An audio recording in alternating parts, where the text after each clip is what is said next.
वहीं आरपीएस दिव्या मित्तल को clean chit मिल गई है और 3 साल पहले एसीबी ने गिरफ्तार किया था। करोड़ों के घूस कांड में गिरफ्तारी हुई। सरकार ने राजस्थान पुलिस सेवा की अधिकारी दिव्या मित्तल को क्लीन चिट दे दी है। 3 साल पहले एसीबी ने मित्तल को अजमेर में अरेस्ट किया था। दवा बिजनेसमैन से 2 करोड़ की रिश्वत मांगने के मामले में हुई और एसीबी की ओर से कार्रवाई की गई थी। एसीबी की ओर से ठोस सबूत पेश नहीं कर पाने से आरपीएस दिव्या मित्तल के खिलाफ अभियोजन स्वीकृति नहीं मिल पाई। वहीं एसीबी की ओर से ठोस सबूत पेश नहीं किए गए। एसीबी प्रस्ताव में खामियों के कारण सरकार की ओर से दिव्या मित्तल का पक्ष जानने के बाद इसको स्वीकृति देने से इनकार कर दिया। जयपुर ग्रामीण के मनोहरपुर से बड़ी खबर, जहां चोरी के मामले का पुलिस ने खुलासा किया और पुलिस ने शातिर नगबजन को गिरफ्तार किया। अन्य फरार आरोपियों की पुलिस तलाश कर रही है और मनोहरपुर थाना पुलिस इस मामले को लेकर के कार्रवाई कर रही है। मनोहरपुर थाना पुलिस ने मकान में चोरी के मामले का खुलासा किया। वहीं पुलिस ने इस मामले में शातिर नगबजन को गिरफ्तार किया। गिरफ्तार आरोपी रामपाल मोगिया सवाई माधोपुर जिले के भावरकी गांव का रहने वाला है। पुलिस ने बताया कि अक्टूबर महीने में संस्कृत कॉलेज के पीछे स्थित मकान में चोरी की वारदात हुई और चोर मकान के पीछे जंगला तोड़कर लाखों के जेवरात सामान चुरा करके फरार हुए।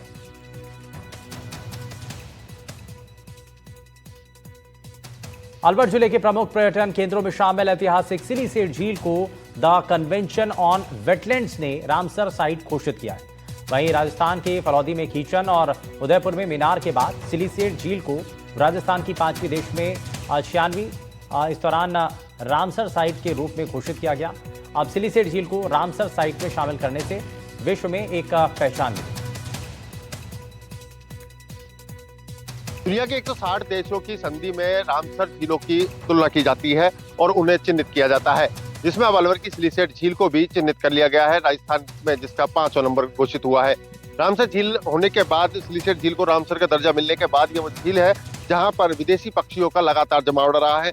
150 से अधिक प्रजातियों के पक्षी भारत में हर साल सर्दियों में आते हैं, तो उसी झीलों पर जाकर के अपने प्रजनन व्यवस्थाओं को करते हैं और साथ ही वहां पर डेरा जमाते हैं। अलवर का सरिस्का में भी कई प्रवासी पक्षी आते हैं, लेकिन जो झीलों की नगरी उदयपुर है, जैसे कि अलवर की बात करें तो अलवर में भी इस बार रामसर का दर्जा मिलने के बाद से यहाँ पर और डेवलपमेंट और साथ ही पर्यटन को भी यहाँ पर बढ़ावा मिल सकता है। पक्षियों का जमावड़ा यहाँ पूर्व में भी देखने को मिला और अभी भी लगातार यहाँ विदेशी पक्षियों का जमावड़ा देखने को मिलता है। हमारे साथ मौजूद है यहाँ स्थानीय लोग।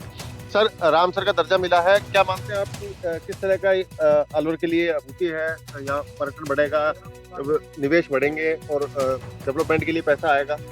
बिल्कुल, इससे अलवर को बहुत फायदा मिलेगा। अलवर का पर्यटन बढ़ेगा, अलवर का विकास होगा और इससे जो पर्यटन विभाग ने सिलीसेट की तरफ, सरिस्का की तरफ इधर काफ़ी ध्यान दे रहे हैं। इस समय यहाँ पर हमारे जो मिनिस्टर जी हैं भूपेंद्र यादव जी, वो भी डेवलपमेंट में काफ़ी लगे हुए हैं और यहाँ पे दिन प्रोग्रेस होती जा रही है। हम पिछले 15-20 साल से यहाँ आ रहे हैं, हम देखते हैं कि यहाँ पहले से और अब में बहुत फर्क हुआ है। पर्यटन काफ़ी बढ़ा है और सारे जो झील है उनमें भी काफ़ी सुधार किया है। और यहाँ पे जो पार्क है, जो इस पार्क को भी पूरा सुधार करके यहाँ पर भी जो है ये मिलना अलवर के लिए ये बहुत गौरव की बात है। इससे पर्यटन बढ़ेगा, पर्यटन बढ़ने का सबको रोजगार मिलेगा और यहाँ पे बाहर से जितने भी लोग आगे घूमने के लिए अभी उदयपुर वगैरह जाते हैं, अब यहाँ की तरफ ज़्यादा आया करेंगे, उससे रोजगार बढ़ेगा। तो अलवर दिल्ली के नज़दीक है, एनसीआर का क्षेत्र है, दिल्ली में सबसे ज़्यादा पर्यटक निकलते हैं।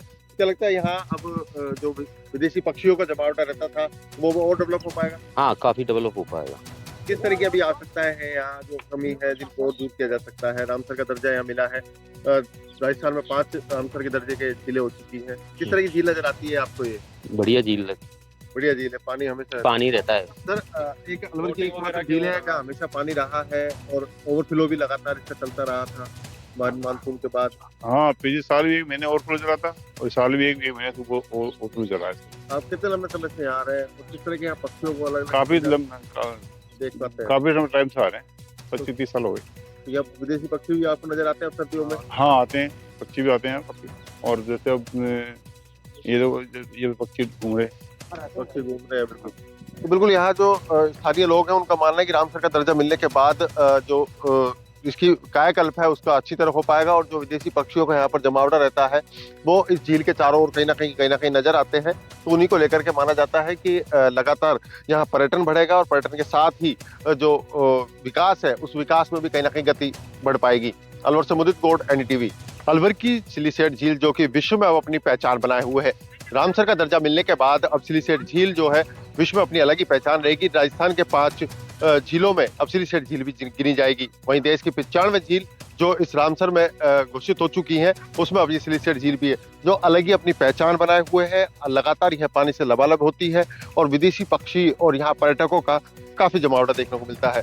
सर, किस तरह के यहाँ पर्यटन को लेकर के बढ़ावा मिलेगा ये सर रामसर में दर्जा मिलने के बाद? बहुत ही सर खुशी की बात है। आप सभी को बहुत बहुत कॉन्ग्रेचुलेशन। हम सबको बहुत ही आभार है करना चाहिए कि इसको विश्व स्तरीय दर्जा दिया गया है इस लेक को, और इससे बहुत ही अच्छा विकास होएगा यहाँ और पर्यटक भी बढ़ेंगे और ये जो पक्षियां वगैरह आते हैं इनका भी काफी कुछ रहेगा रोमांटिक। हर साल यहाँ आप रहे हैं लंबे समय से, यहाँ कितने तरह के पक्षी यहाँ देखे जाते यहाँ हैं? पे किस किस तरह की यहाँ 3-4 तरह की प्रजातियां आती हैं, अभी दिसंबर में आएंगी। ये डक्स वगैरह आती हैं, ज्यादा उनका नाम मुझे पता नहीं है, बट 3-4 तरह की प्रजातियां यहाँ आती हैं सर। लगभग यहाँ पक्षियों का जमावड़ा दिखता है। ये दिखता है। पर्यटक की क्या संख्या यहाँ रहती है और अब विश्व में नाम होने के बाद क्या विदेशी पर्यटकों की संख्या अच्छी रहती है। जैसे कि बारिश के मौसम में लगभग 2000-2100 पर्यटक पर डे आते हैं। सैटरडे संडे और ज्यादा बढ़ जाते हैं। बाकी नॉर्मली ही